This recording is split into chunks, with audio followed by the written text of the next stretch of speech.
Good morning once again all of you. जैसा कि हम पढ़ रहे थे टेंस, इसको आगे बढ़ाते हुए हम चलते हैं आज प्रेजेंट परफेक्ट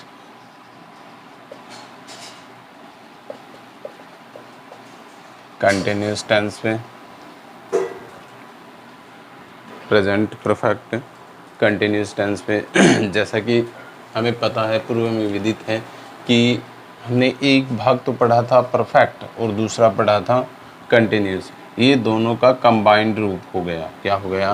कंबाइंड रूप हो गया। कंटिन्यूस टेंस जहाँ पर हमने पढ़ा था उसमें हमने एक सेंस देखा था कि इस टेंस का सेंस क्या था। सेंस ये था कि any action which going on any action which going in present form without any notification of time।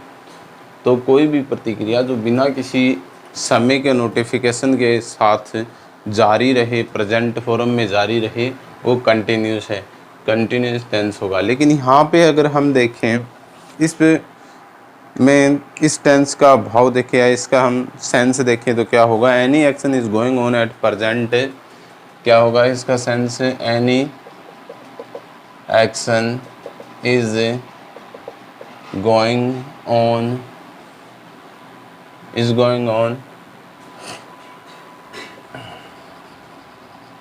Present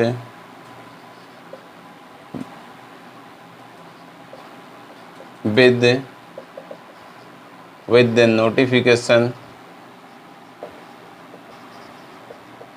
notification of time। any action is going on present with any action is going on at present and at present with the notification of time। कि कोई भी कार्य जो कि present form में चल रहा है, किसके साथ? Notification of time. Notification of time के लिए जो भी भाव चल रहा है वहाँ पर हम क्या लिखेंगे? कौन सा टेंस होगा? Present perfect continuous tense. Start किया है हमने जैसा कि मैंने आपको पहले भी बताया था, दोबारा रिपीट कर रहा हूँ कि आप जब भी हम सेशन स्टार्ट करते हैं, आप अपनी क्लास शुरू करते हो तो आप एक अपने साथ नोटबुक और पेन लेकर बैठें और उस पर आप रफली जो भी मैं बता रहा हूँ उसको रफली नोट कीजिए, नोट आउट कीजिए और उसके बाद उसको आप अपनी एक फेयर नोटबुक बना लीजिए। उसके अंदर आप उसको राइट कर लीजिए ताकि आपका रिवीजन भी होता रहेगा और आप जो भी पढ़ रहे हो उसको दोबारा अध्ययन भी कर पाओगे। तो यहाँ पे हमने देखा नोटिफिकेशन ऑफ द टाइम। तो नोटिफिकेशन ऑफ द टाइम क्या है? समय के लिए हमारे पास इसमें कुछ दो शब्द यूज किए जाते हैं, दो वर्ड यूज किए जाते हैं। फॉर टाइम, समय के लिए। किसके लिए? समय के लिए। एक तो होता है PERIOD, पीरियड ऑफ टाइम, और एक होता है POINT, पॉइंट ऑफ टाइम। ये दो समय के भाग हैं, पीरियड ऑफ टाइम और point of time. Period of time और point of time. Period of time समयावधि के लिए,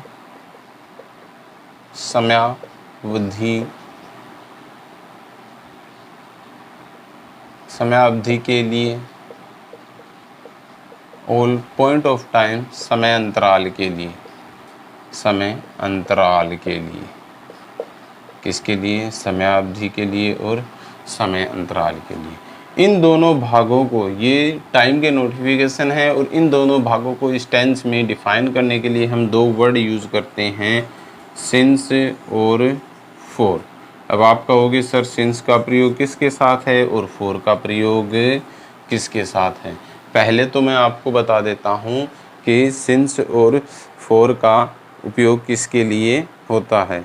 सिंस का प्रयोग पॉइंट ऑफ टाइम, सिंस का प्रयोग पॉइंट ऑफ टाइम, और फॉर का प्रयोग period of time. Sir point of time, since का प्रयोग पॉइंट ऑफ टाइम और फॉर का प्रयोग period of time. Sir point of time और पीरियड ऑफ टाइम हमें पता चल गया कि पॉइंट ऑफ टाइम को समयांतराल कहते हैं और पीरियड ऑफ टाइम को समयावधि कहते हैं। बट सर कौन से ऐसे शब्द हैं, क्या क्या यूज होता है जिससे हम पॉइंट ऑफ टाइम और पीरियड ऑफ टाइम समझ सकें? तो उसके लिए हम देखेंगे पॉइंट ऑफ टाइम क्या होता है। पॉइंट ऑफ टाइम में क्या क्या रख सकते हैं हम? पॉइंट ऑफ टाइम में हम क्या रख सकते हैं? पॉइंट ऑफ टाइम में जो यूज़ किए जाते हैं वो वर्ड क्या हैं, मतलब पॉइंट ऑफ टाइम क्या है? सिंस है। सिंस के लिए हम क्या लिखेंगे? Name of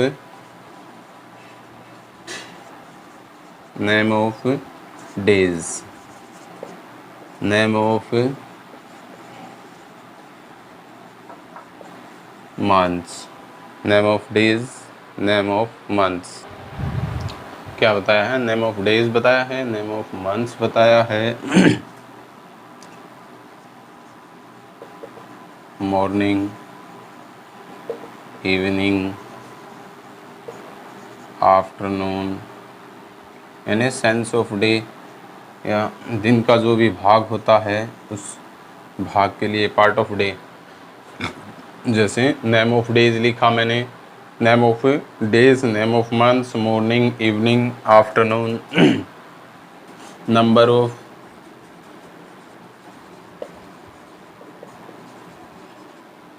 years as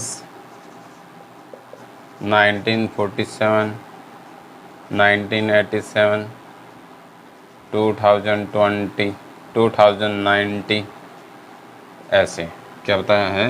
number of years, name of days और name of months, morning, evening, date as 14th अगस्त 1947, 17th अगस्त 1947। इस प्रकार से ये जो पॉइंट ऑफ टाइम है, तो पॉइंट ऑफ टाइम का मतलब समय अंतराल के लिए जो भी भाग है वो कौन कौन सा है? Name of days, name of months,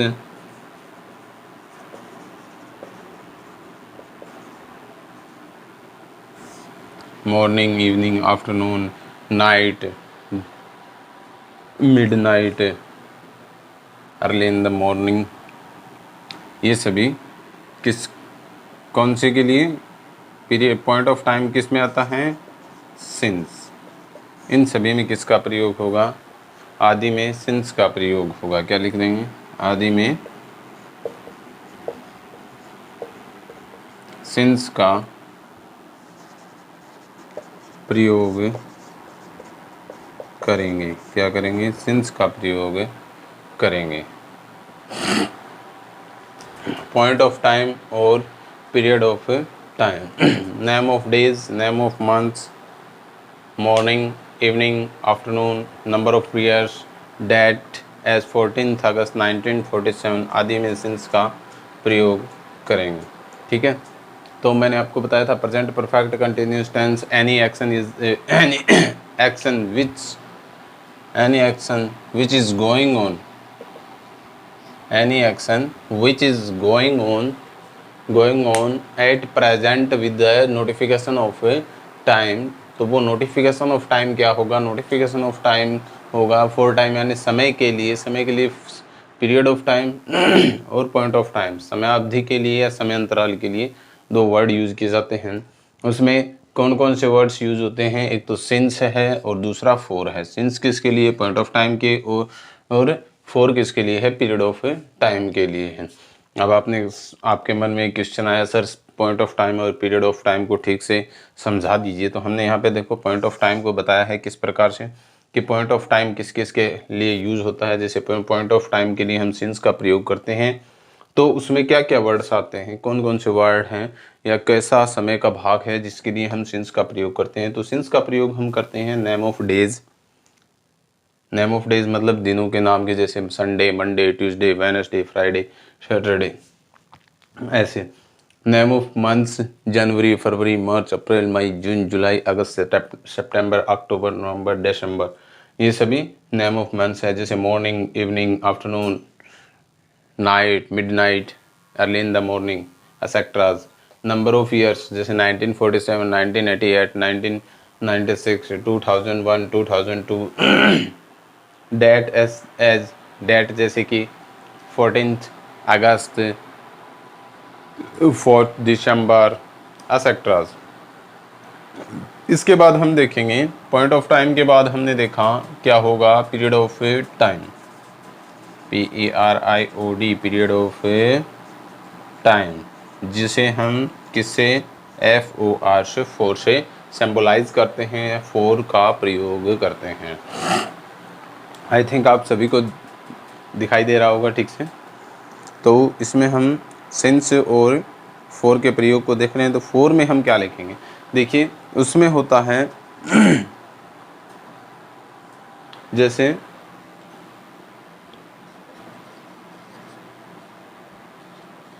hours, number of days, hours मतलब घंटे,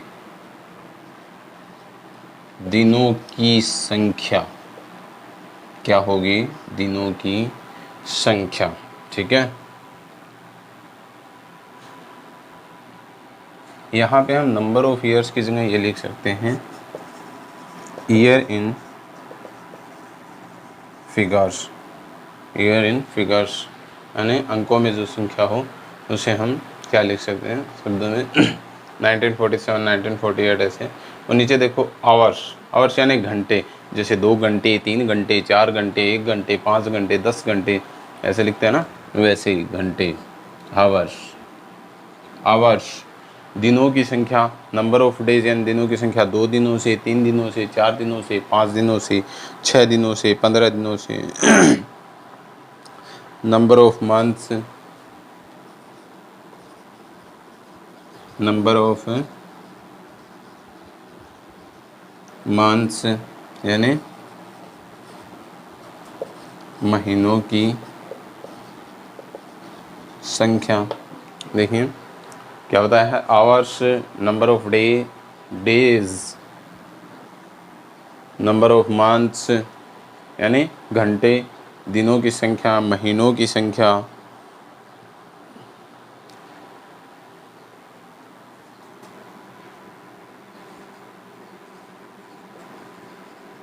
सेंचुरीज जैसे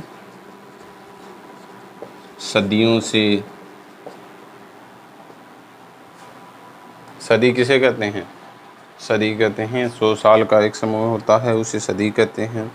तो ये सभी क्या है, पीरियड ऑफ टाइम में आ गया। आवर्स 2 घंटे का टाइम एक पीरियड है।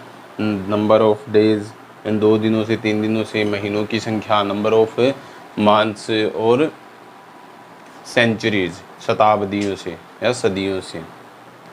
तो ये सभी वर्ड्स हैं जिनसे हमें ये पता चलेगा कि किसके लिए 4 और किसके लिए सिंस आया है। यानी यूँ मान लीजिए कि इन सभी शब्दों के आगे जैसे आवर्स है, डेज है, मंथ्स है या सेंचुरीज तो अपने आप में 100 सालों का समूह हो गया, यानी अंकों की संख्या हो गई।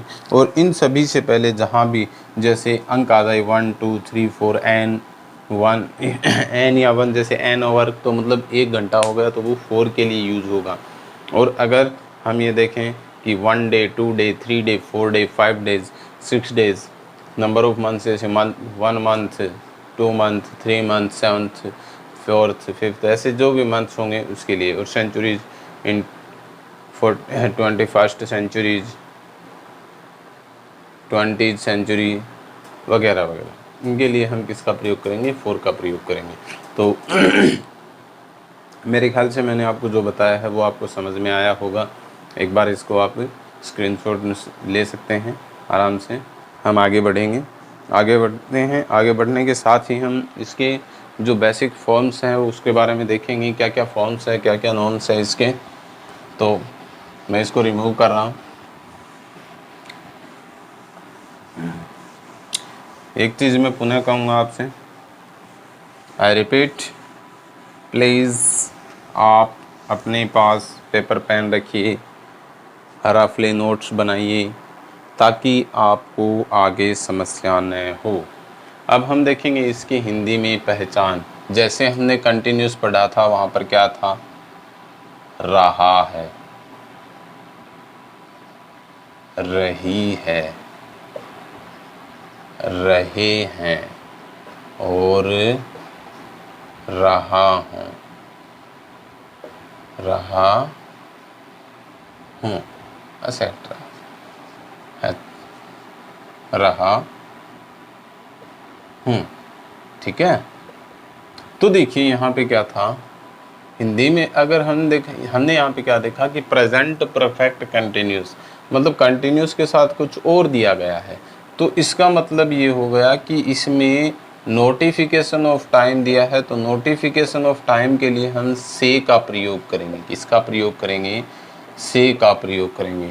से रहा है, से रही है, से रहे हैं, से रहा हूँ, ये सभी नोटिफिकेशंस ऑफ टाइम के लिए यूज़ होते हैं। अब हम आगे बढ़ेंगे। आगे बढ़ते हुए देखते हैं कि इसमें हेल्पिंग वर्ब क्या होगी।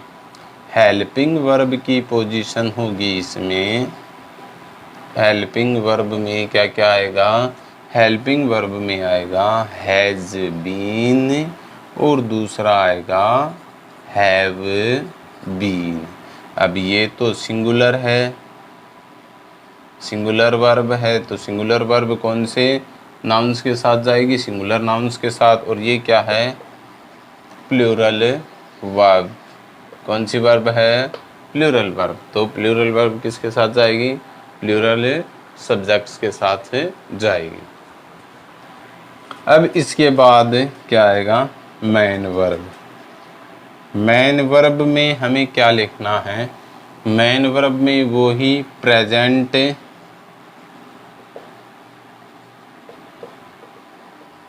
प्रेजेंट पार्टिसिपल ही होगी। प्रेजेंट पार्टिसिपल का मतलब वर्ब की कौन सी फॉर्म? Fourth form. वर्ब की कौन सी फॉर्म है? Fourth form. Present participle, present participle मतलब वर्ब की फोर्थ फॉर्म। और अदर क्या आएगा इसमें? For time, for time. समय के लिए क्या होगा? सिंस या फिर फोर। सिंस और फोर। आपको मैंने पीछे पहले ही समझा दिया था कि कहाँ पे सिंस का प्रयोग होगा और कहाँ पर फोर का प्रयोग होगा। तो देखिए यहाँ पे क्या बताया है मैंने आपको। प्रेजेंट परफेक्ट कंटिन्यूस टेंस में हिंदी में पहचान से रहा है, से रही है, से रहे हैं, से रहा हूँ आएगा। हेल्पिंग वर्ब होगी, वो क्या होगी? हैज़ बीन, जो कि सिंगुलर वर्ब है। दूसरा है हैव बीन, जो कि प्लूरल वर्ब है। मैन वर्ब की फॉर्म प्रेजेंट पार्टिसिपल, वर्ब की फोर्थ फॉर्म जिसे हम बोलते हैं। और फोर टाइम के लिए सिंस या फोर का यूज होगा। आई थिंक आपको इतना समझ में आया होगा, ठीक से सभी को दिखाई दे रहा होगा। अब हम आगे बढ़ते हैं इनके स्ट्रक्चर ऑफ सेंटेंसेज की तरफ। तो मैं इनको रिमूव कर रहा हूँ, आपने सभी ने नोट कर लिया होगा। तो आप सभी मेरे साथ साथ लिखोगे बैठ के। क्या लिखना है? लिखोगे, सबसे पहले हमें लिखना है structure of affirmative sentence.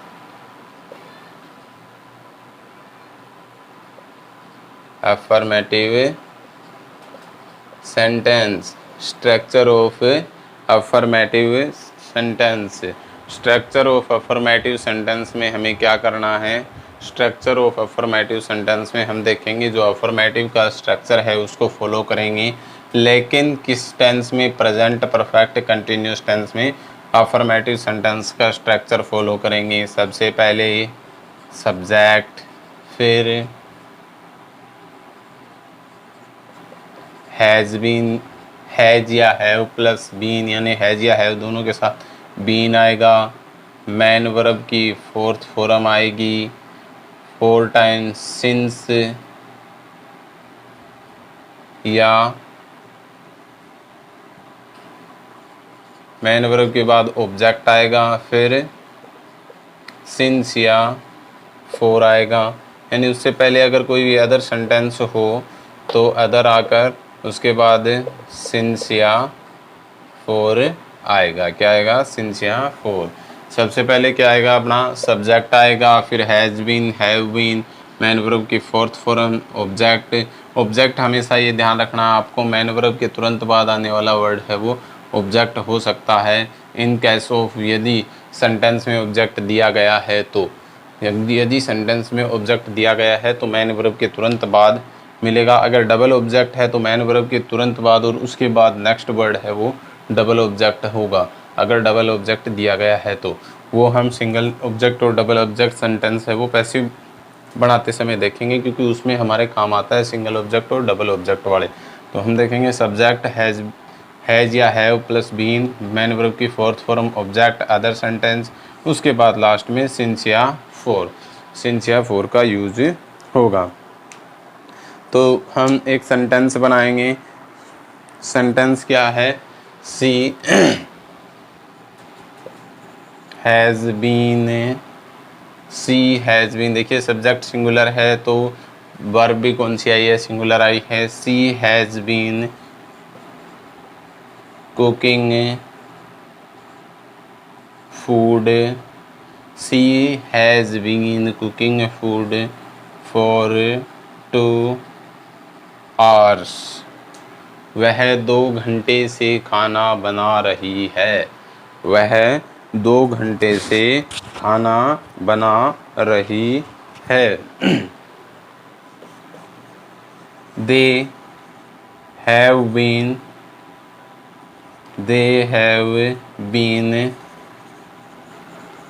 Reading since morning, वे सुबह से पढ़ रहे हैं। वे सुबह से पढ़ रहे हैं। She has been cooking food for 2 hours, वह 2 घंटे से खाना बना रही है। They have been reading since morning, वे सुबह से पढ़ रहे हैं। He has been playing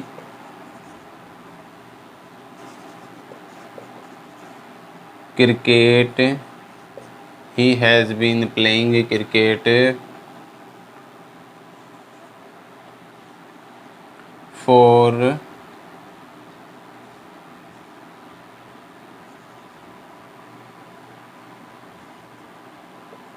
5 days, वह 5 दिनों से क्रिकेट खेल रहा है। वह 5 दिनों से क्या खेल रहा है? क्रिकेट खेल रहा है। आप कहोगे कि सर 5 दिनों से लगातार कैसे खेल रहा है? अरे भाई 5 दिनों से जो टेस्ट क्रिकेट होते हैं ना, टेस्ट क्रिकेट है उसका क्या होता है कि 5 दिनों का सेशन चलता है। 2.5 दिन एक टीम खेलती है और 2.5 दिन दूसरी टीम खेलती है, तो 5 दिनों का सेशन होता है। वैसे तो आजकल क्या है कि 3 से 4 दिनों में परिणाम आ जाते हैं, लेकिन पहले वाला जो सेशन हुआ करता था उसमें लगभग 5 डेज़ का पूरा एक प्रोग्राम होता था, जिसमें पूरा प्लेइंग सेशन चलता था, जिसमें लगभग 5 दिनों का टाइम लगता था। तो हमने क्या देखा? सब्जेक्ट के साथ सिंगुलर, सब्जेक्ट के साथ सिंगुलर वर्ब, हेल्पिंग वर्ब, और आगे मैन वर्ब की फोर्थ फॉर्म ऑब्जेक्ट, और उसके बाद सिंस या फोर का प्रयोग हो गया। ठीक है, आगे देखते हैं, एक और एग्जांपल देखेंगे हम। We have been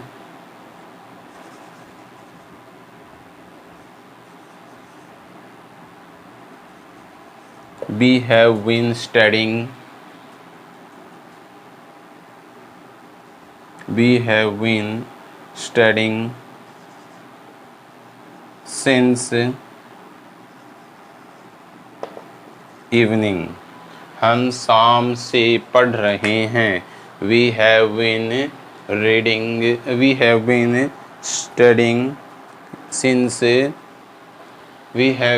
studying since evening। देखिए आपको क्या क्या बताया गया है इसमें। आपको बताया गया है she has been cooking food food for 2 hours, इसमें फॉर का प्रयोग करके बताया गया है आपको। और उसके बाद देखिए क्या है, उसके बाद है they have been reading since morning, वे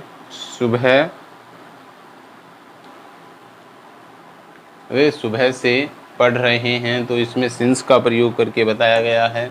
एक सेंटेंस में सिंस का यूज हुआ है, दूसरे में फोर का प्रयोग हुआ है। तो आई थिंक आपको ये समझ में आ गया होगा। आप इसको राइट डाउन कर लीजिए, मैं इसको रिमूव कर रहा हूँ।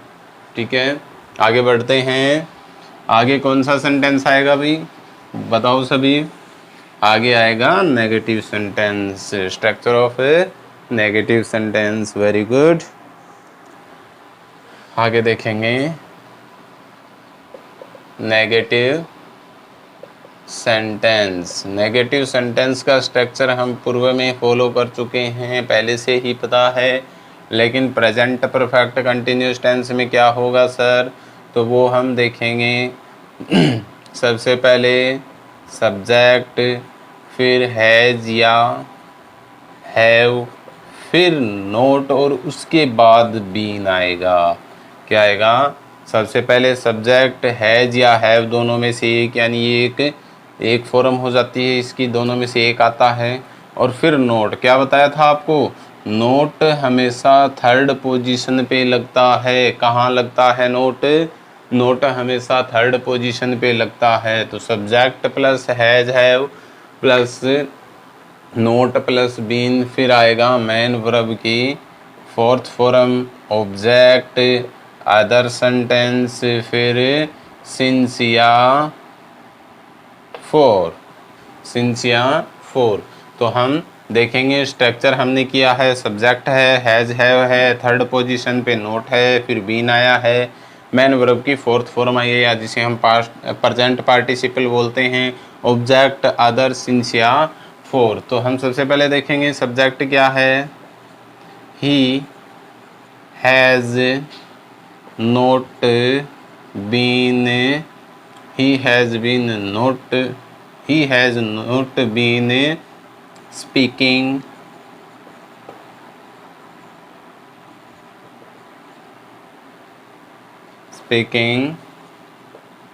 since morning, he has not been speaking since morning, वह सुबह से नहीं बोल रहा है।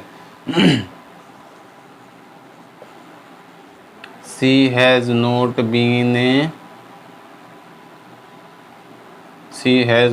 been playing for 2 hours, वह 2 घंटे से नहीं खेल रही है। they have not been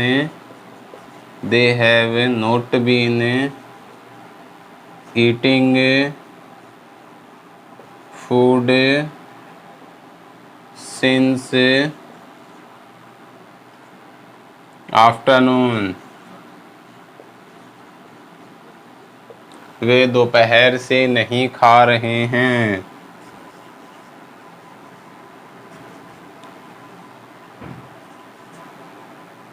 I have not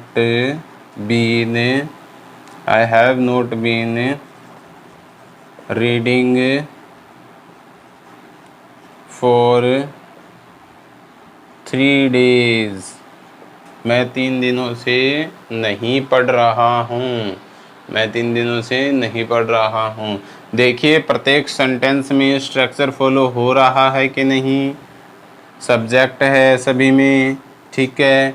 जैसे सिंगुलर सब्जेक्ट है तो वर्ब हेल्पिंग वर्ब सिंगुलर है, प्लूरल सब्जेक्ट है तो हेल्पिंग वर्ब प्लूरल सब्जेक्ट है। नोट बीन और नोट बीन का प्रयोग हो रहा है, मतलब सब्जेक्ट हैज़ या हैव, नोट, फिर बीन, उसके बाद वर्ब की फोर्थ फॉर्म यानी प्रेजेंट पार्टिसिपल सभी में फॉलो हो रही है। फिर सिंस या फोर का यूज हो रहा है, और लास्ट में टाइम पीरियड दे रखा है, पॉइंट ऑफ टाइम या पीरियड ऑफ टाइम। तो हमने देखा नेगेटिव सेंटेंस हमने ठीक से समझ लिया है। इसका स्ट्रक्चर वाइज, सेंटेंस के स्ट्रक्चर वाइज रूल्स हमने फॉलो किए हैं। तो आई थिंक ये आपको समझ में आ गया होगा। आप राइट डाउन कर लीजिए। आगे बढ़ते हैं, आगे बढ़ते हैं। तो आगे हम क्या लिखेंगे, क्या देखेंगे बताओ भाई। आगे कौन से पार्ट का स्ट्रक्चर देखेंगे, कौन से सेंटेंस होंगे। वेरी गुड, क्या होंगे, इंटेरोगेटिव सेंटेंस। शाबाश, देखो धीरे धीरे आपको कुछ कुछ समझ में आ रहा है। तो हम इंटेरोगेटिव सेंटेंस में क्या देखेंगे, इंटेरोगेटिव सेंटेंस में हमें सबसे पहले इसका स्ट्रक्चर फॉलो करना है। कौन से टेंस का, प्रेजेंट परफेक्ट कंटिन्यूस टेंस का स्ट्रक्चर फॉलो करना है। तो सबसे पहले हम देखेंगे इसमें आएगा हैज़ या हैव। क्यों, क्योंकि हमने पहले देखा था कि इंटेरोगेटिव सेंटेंस में हेल्पिंग वर्ब सबसे पहले यूज होती है। क्या यूज होती है, हेल्पिंग वर्ब। तो हमने देखा सबसे पहले क्या आया, हैज या हैव, फिर उसके बाद सब्जेक्ट, फिर बीन, उसके बाद मेन वर्ब की फोर्थ फॉर्म, फिर ऑब्जेक्ट, फिर अदर सेंटेंस, और उसके बाद सिंस या फोर, और लास्ट में क्वेश्चन टैग। क्या क्या बताया, हैज हैव, सब्जेक्ट, सब्जेक्ट के बाद बीन, मेन वर्ब की fourth form, object, other sentence, और समय के लिए सिंस या फोर। और जो सबसे महत्वपूर्ण बात है वो क्या है, क्वेश्चन टैग। तो क्वेश्चन टैग होना इंटेरोगेटिव सेंटेंस में बहुत ज़रूरी है। अगर वो नहीं लगाया तो सेंटेंस क्या हो जाएगा, गलत हो जाएगा। Very good. तो हम सेंटेंस देखेंगे, सेंटेंस बनाएंगे। क्या बना रहे हैं देखो, has she been cooking rice for an hour. क्या लिखा, has she been cooking rice for an hour. क्या वह 1 घंटे से चावल पका रही है। तो हमें क्या पता भाई, पका रहे होंगे। आगे देखेंगे, अब आगे बढ़ेंगे। Have we been, have we been talking since morning.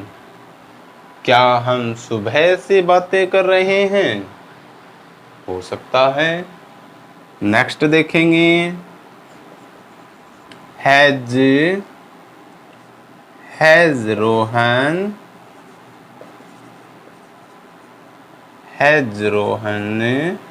Been reading for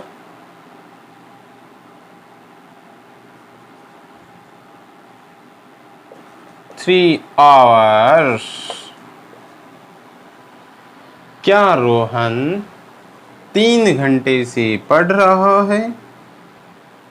तो आगे देखेंगे, आगे देखेंगे हम क्या लिखेंगे, have you been,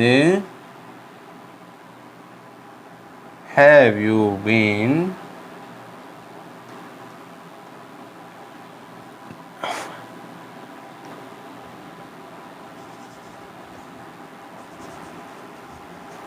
sleeping since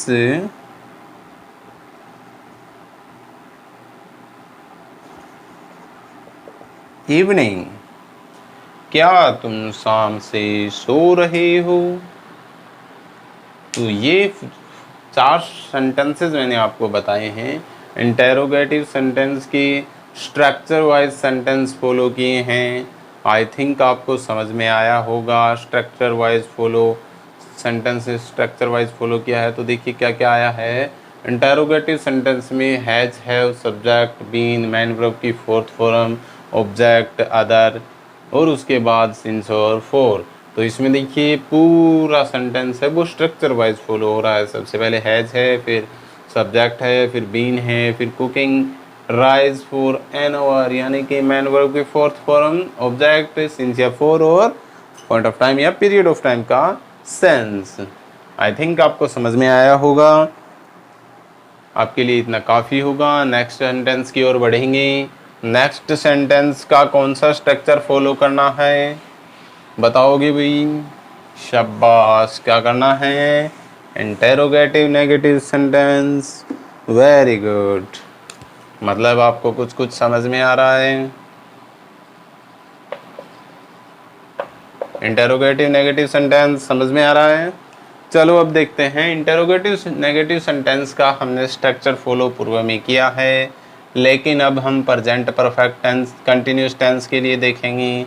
तो सबसे पहले इंटेरोगेटिव सेंटेंस है तो हैज़ या हैव, फिर हैज़ या हैव के बाद सब्जेक्ट, फिर नोट, और फिर बीन का प्रयोग होगा। ध्यान रखें क्या लिखा है। सबसे पहले हेल्पिंग वर्ब हैज़ या हैव, उसके बाद सब्जेक्ट, फिर कौन सी पोजीशन पे? थर्ड पोजीशन पे क्या लगना है? वेरी गुड, नोट लगना है। थर्ड पोजीशन पे क्या लगना है? नोट लगना है। और उसके बाद बीन, बीन के बाद मेन वर्ब की कौन सी फॉर्म होगी? Fourth form, object, other sentence, और टाइम ऑफ या पॉइंट ऑफ टाइम या पीरियड ऑफ टाइम के लिए सिंस या फॉर। लास्ट में क्या आना है? शाबाश, क्वेश्चन टैग आना है। Very good.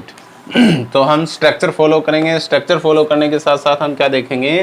क्या सेंटेंस बना रहे हैं उस सेंटेंस को स्ट्रक्चर वाइज लिखेंगे। तो सबसे पहले हम देखते हैं सेंटेंस हमें बनाना है कि क्या वह 2 घंटे से नहीं पढ़ रहा है। तो हम क्या लिखेंगे? Has he not been reading for 2 hours। Last में क्वेश्चन टैग। क्या लिखा था? हम क्या सेंटेंस पढ़ा था? क्या वह 2 घंटे से पढ़ रहा है? क्या वह 2 घंटे से नहीं पढ़ रहा है? नोट कौन सी पोजीशन पे है? थर्ड पोजीशन पे। तो हमने देखा has he not been reading for 2 hours, क्या वह 2 घंटे से नहीं पढ़ रहा है। आगे देखेंगे।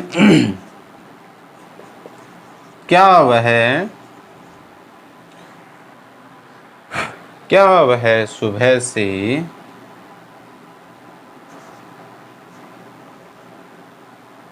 since she not been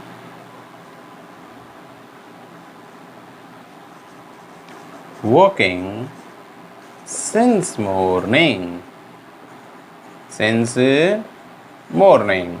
क्या बताया? Has she not been walking since morning, क्या वह सुबह से नहीं चल रही है। आगे देखेंगे। Have we not been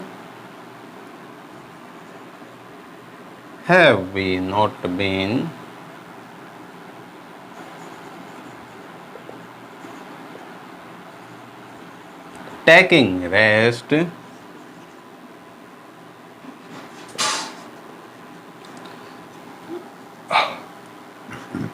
since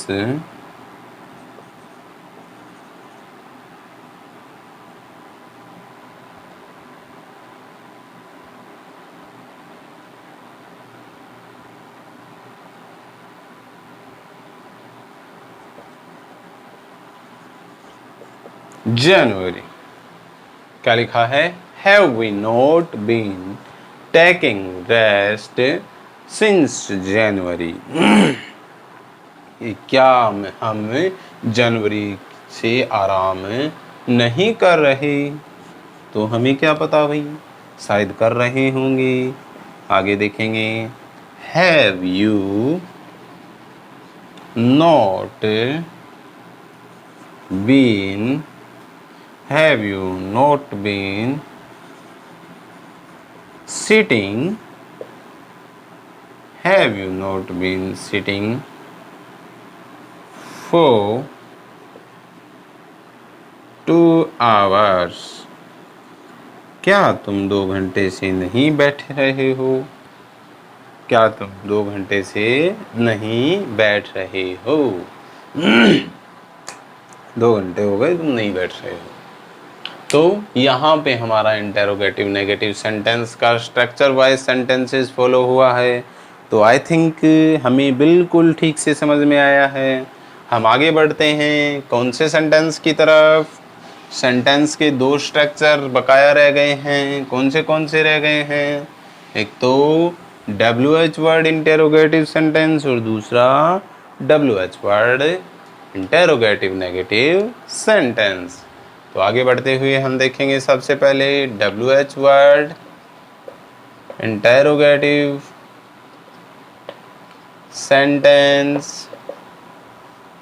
structure क्या देखेंगे? स्ट्रक्चर वो ही देखेंगे। सबसे पहले WH वर्ड आएगा, ठीक है। उसके बाद हैज़ या हैव, फिर सब्जेक्ट आएगा, उसके बाद बीन आएगा, फिर मेन वर्ब की 4th फॉर्म आएगी, उसके बाद आएगा ऑब्जेक्ट, फिर अदर सेंटेंस, अदर वर्ड या फिर लास्ट, और उसके बाद लास्ट में टाइम के लिए सिंस या फॉर का यूज़ होगा, और सेंटेंस के समाप्ति पर क्वेश्चन टैग होगा।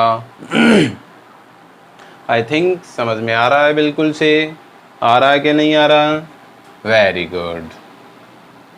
तो हम आगे देखते हैं, आगे क्या लिखेंगे। देखो आगे सेंटेंस बनाकर देखेंगे। क्या देखेंगे? व्हाई, क्यों। Why had she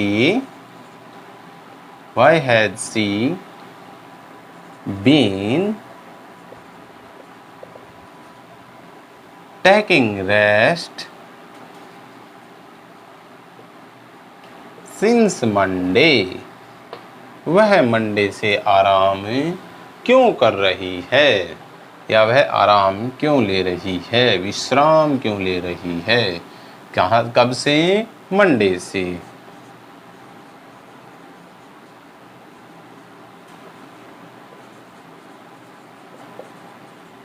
What has he been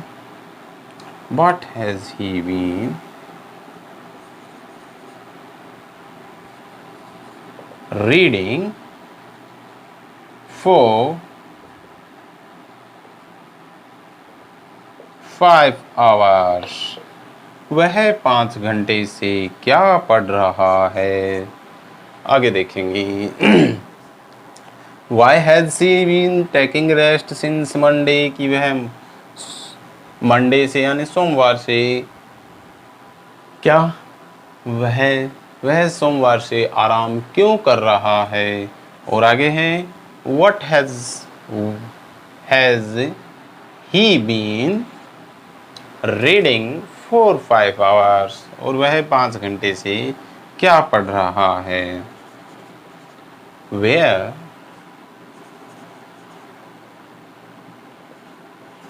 have we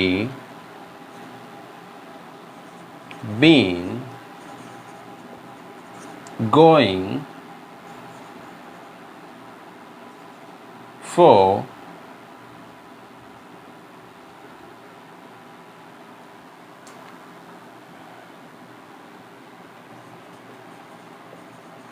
5 days? कोई यात्रा वृत्तांत के समय या चलते समय बीच में पूछ रहे हैं कि हम 5 दिनों से कहाँ जा रहे हैं। तो ये तो ले जाने वाला बता सकता है कि वो 5 दिनों से कहाँ जा रहे हैं। ठीक है, आगे बढ़ते हैं, आगे देखते हैं क्या होगा।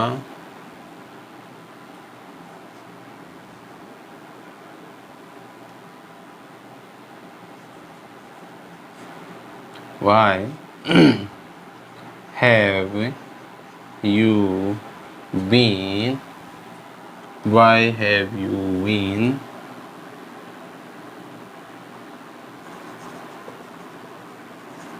राइटिंग सिंस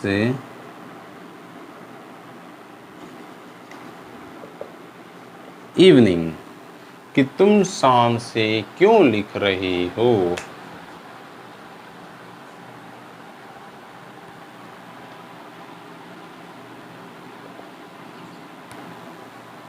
क्या बताया है?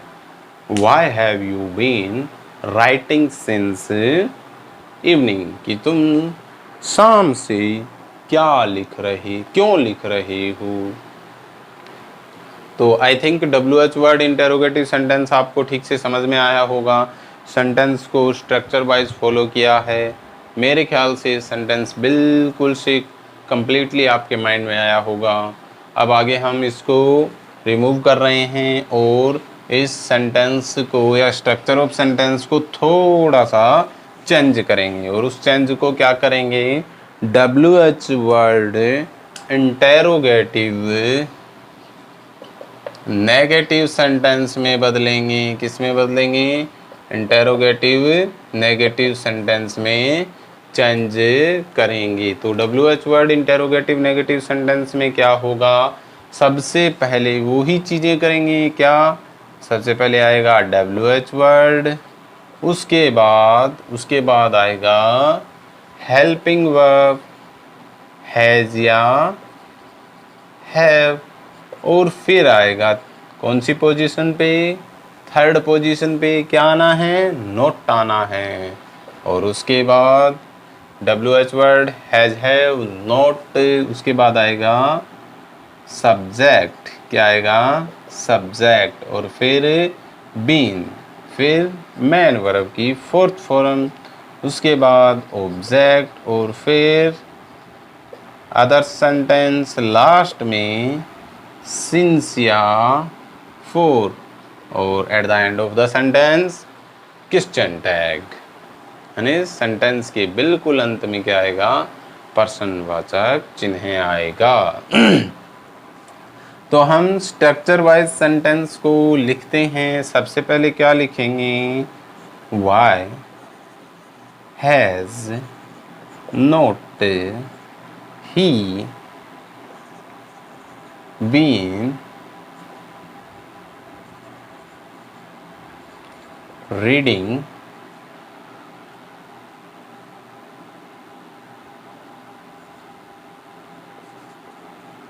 books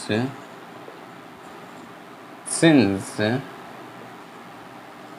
Monday, कि वह सोमवार से पुस्तकें क्यों नहीं पढ़ रहा है।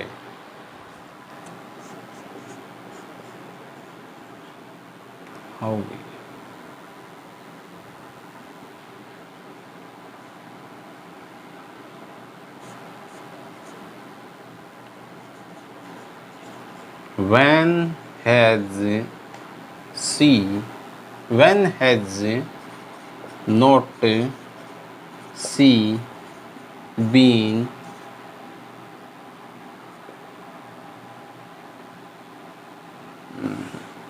थोड़ा सा सेंटेंस रॉन्ग हो गया।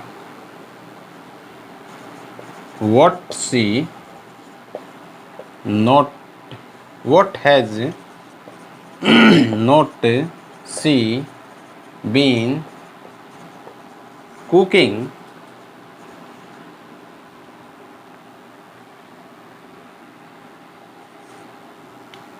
what has not she been cooking for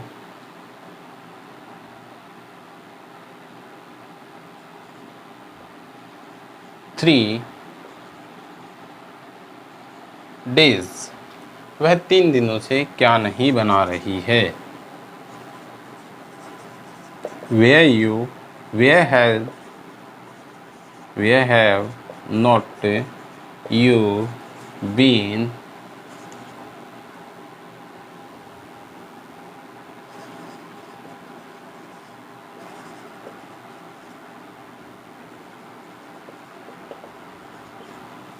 Where have not you been going since morning, कि तुम सुबह से कहाँ नहीं जा रहे हो।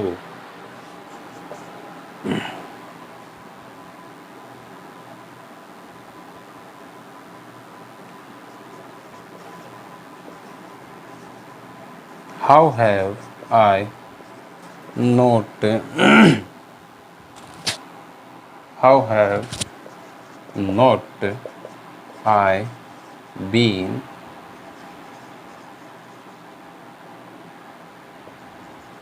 Reading novel